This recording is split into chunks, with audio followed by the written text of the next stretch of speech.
I love Super Smash Bros. For 3 years now, the videos on RelaxAlax have been focused on the design behind the characters and the development of the series. For the most part. Because Smash is a huge game, the community is large, but there is tons of misinformation about how Sakurai, the series director, chooses characters. So for all of you people who are jumping through your recommendeds on each of these top 10, top 7, top 107 videos, I hope you stay on this channel and take a look at some of this information. So let's take a trip into the mind of Masahiro Sakurai to see just how Smash Bros. Is created. 1. Sakurai explains when it comes to games, he usually visualizes the whole project from the start.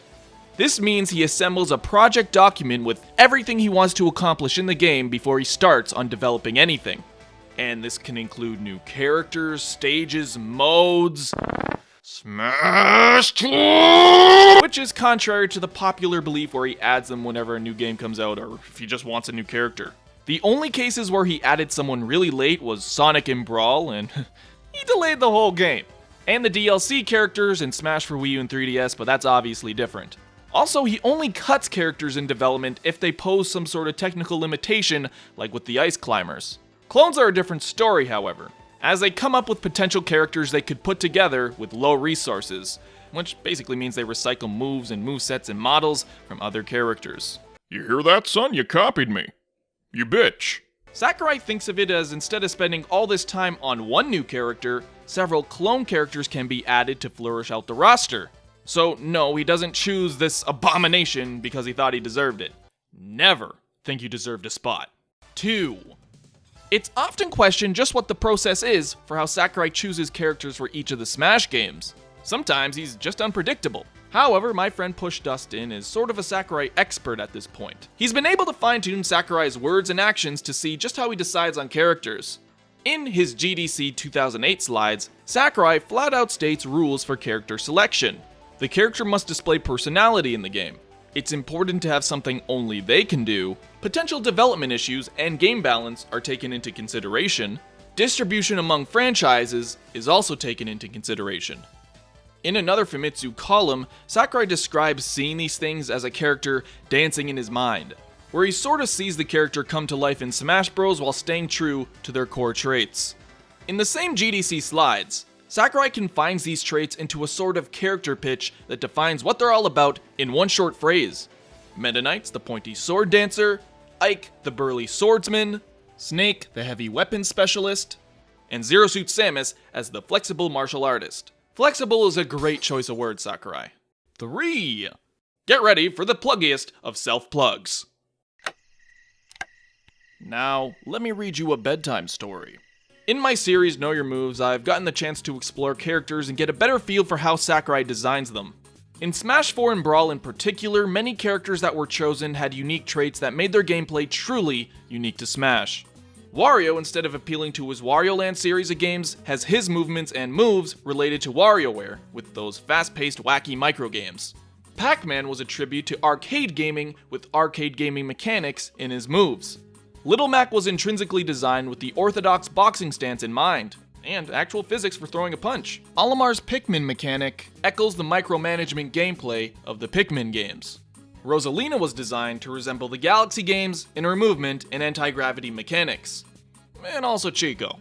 I could go on and on because there's so much to say about all these characters, so I recommend looking at my Know Your Moves series if this stuff interests you. 4. So what actually goes into making a character in Super Smash Bros? You think they just throw a few polygons together and BAM! Well, there's one very interesting and often not known way as to how Sakurai designs moves. At early parts of the process, he uses a Microman figurine. This figurine allows Sakurai to more easily explain to animators and coders what he wants a move to look like. Back in the slides, we can see it helps him show several frames of animation that communicate how a move will look.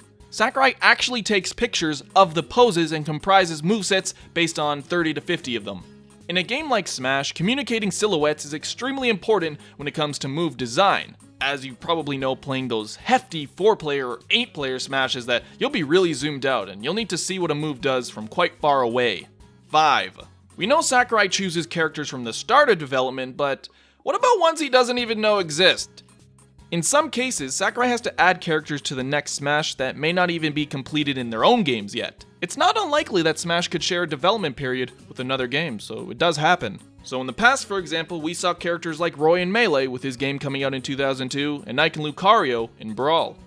In that game, we can tell they're placeholders due to how they sit at the end of the regular character list in Brawl's character data. They were placeholder character slots because Sakurai didn't know for certain which Fire Emblem Lord or Flavor of the Month Pokemon they'd be, but knew at least one character from that new game would be included. Greninja is another example of a character like this, except his story is cooler. From a Nintendo Dream interview, apparently Smash for 3DS and Wii U shared a development period with Pokemon X and Y. So when Smash was beginning development, Greninja at the time only had some illustrations and some concept done.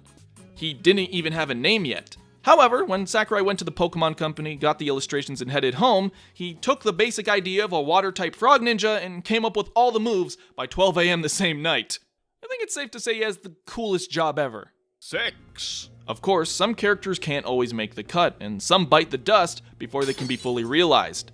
And no, that's not a JoJo reference, and no, JoJo will not be in Smash! There were some neat characters heavily considered for Smash Brothers that you may not have known, such as Marth in Smash 64, Banjo-Kazooie, James Bond, and Wario for Melee, and Geno, Villager, and Crystal for Brawl. But in some cases, there were characters that were quickly dismissed like Pac-Man, Mies, and Villager that made it into the next game because Sakurai changed his mind. So I guess all characters are technically possible, except Star Platinum. Get that shit out of here! Now this section will be really long if I talked about all the possible characters, so I'm just gonna hit you up with this chart and link you in the description with all the details you need.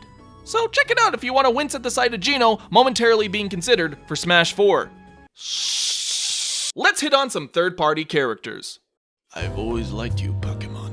Your cute button nose, your eyes that are shaped like yourself. You are a true fuckman. Sakurai has also laid out some rules for selecting third-party characters, so we can get an idea on how he chooses them too. First, he won't choose everyone and anyone. Second, both companies want to have the character join the battle.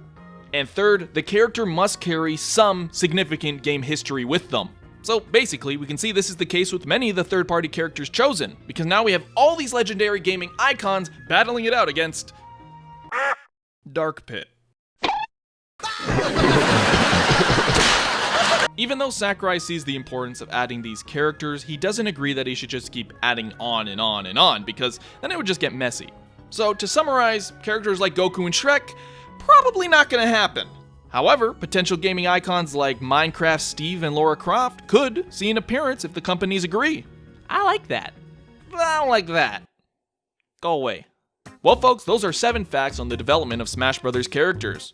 Also, if you are interested in this stuff and you're a new viewer, go check out my Know Your Move series. I feel like you'll find something you like there. It's a good mix of comedy and design. And finally, thank you to my $10 patrons. I'm astonished we've gotten this many already, but damn. Thank you guys and any other patrons who supported my channel. And if you too are interested in joining the Relax fam, head on over to my Patreon. Any little bit helps. Well, that's it for me.